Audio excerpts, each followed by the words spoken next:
कर्मा पर्व का महत्व क्या है? आज मैं इसके बारे में चर्चा करना चाहूँगा। यह झारखंड प्रदेश का एक प्रमुख त्यौहार के रूप में जाना जाता है। यह त्यौहार भाद्र माह के शुक्ल पक्ष के एकादशी तिथि को मनाया जाता है। यह पर्व झारखंड प्रदेश में ही नहीं बल्कि बंगाल, असम, उड़ीसा और छत्तीसगढ़ में मनाया जाता है। यह आदिवासियों का एक प्रमुख त्यौहार के रूप में जाना जाता है। बहनों द्वारा भाइयों के लिए कामना की जाती है कि धन की प्राप्ति हो और उन्हें लंबी आयु हो। इस तरह से देखा जाए तो कर्मा पर्व का विशेष महत्व है। वैज्ञानिकों ने भी इस पर्व की महत्ता पर प्रकाश डाला है और कहा है कि यह प्रकृति का पर्व है।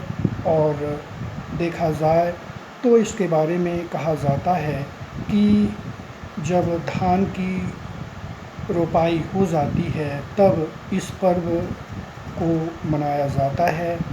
इसमें करम डाली का विशेष महत्व है और देखा जाए तो कुछ दिन पहले से ही इस पर्व की तैयारी शुरू हो जाती है और जो महिलाएं हैं स्नान ध्यान कर नदी पर जाकर बालू लाती है और डलिया में बालू को रखकर उसमें जौ, गेहूँ, चना, उड़द दाल, कुल्थी 7 प्रकार का अनाज उसमें रखा जाता है।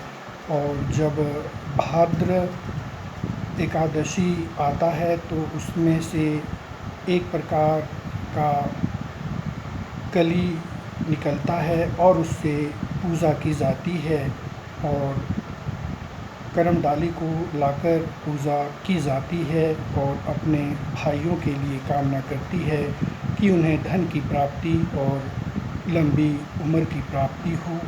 और इस तरह से साथ में नृत्य होता है और जब इस पर्व का समापन होता है तो नदी में जाकर विसर्जन किया जाता है। कुछ महिला करम डाली को लाकर अपने आंगन में गाड़ते हैं और उसे पूजा अर्चना करते हैं। इस तरह से देखा जाए तो यह एक महत्वपूर्ण त्यौहार के रूप में जाना जाता है और युवक और युवतियाँ इस दिन नए वस्त्र का धारण कर पूजा अर्चना करते हैं। और देखा जाए तो प्रकृति का यह महत्वपूर्ण पर्व के रूप में जाना जाता है।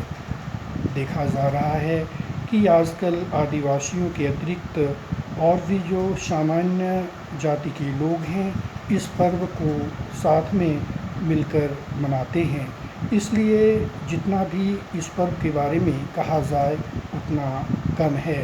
अंत में मैं इस शुभ अवसर पर समस्त देशवासियों को शुभकामनाएं देना चाहूँगा कि कोरोना काल में जो लोग इससे प्रभावित हैं इस पर्व को मनाने के साथ साथ वो स्वस्थ रहें। बहुत बहुत धन्यवाद।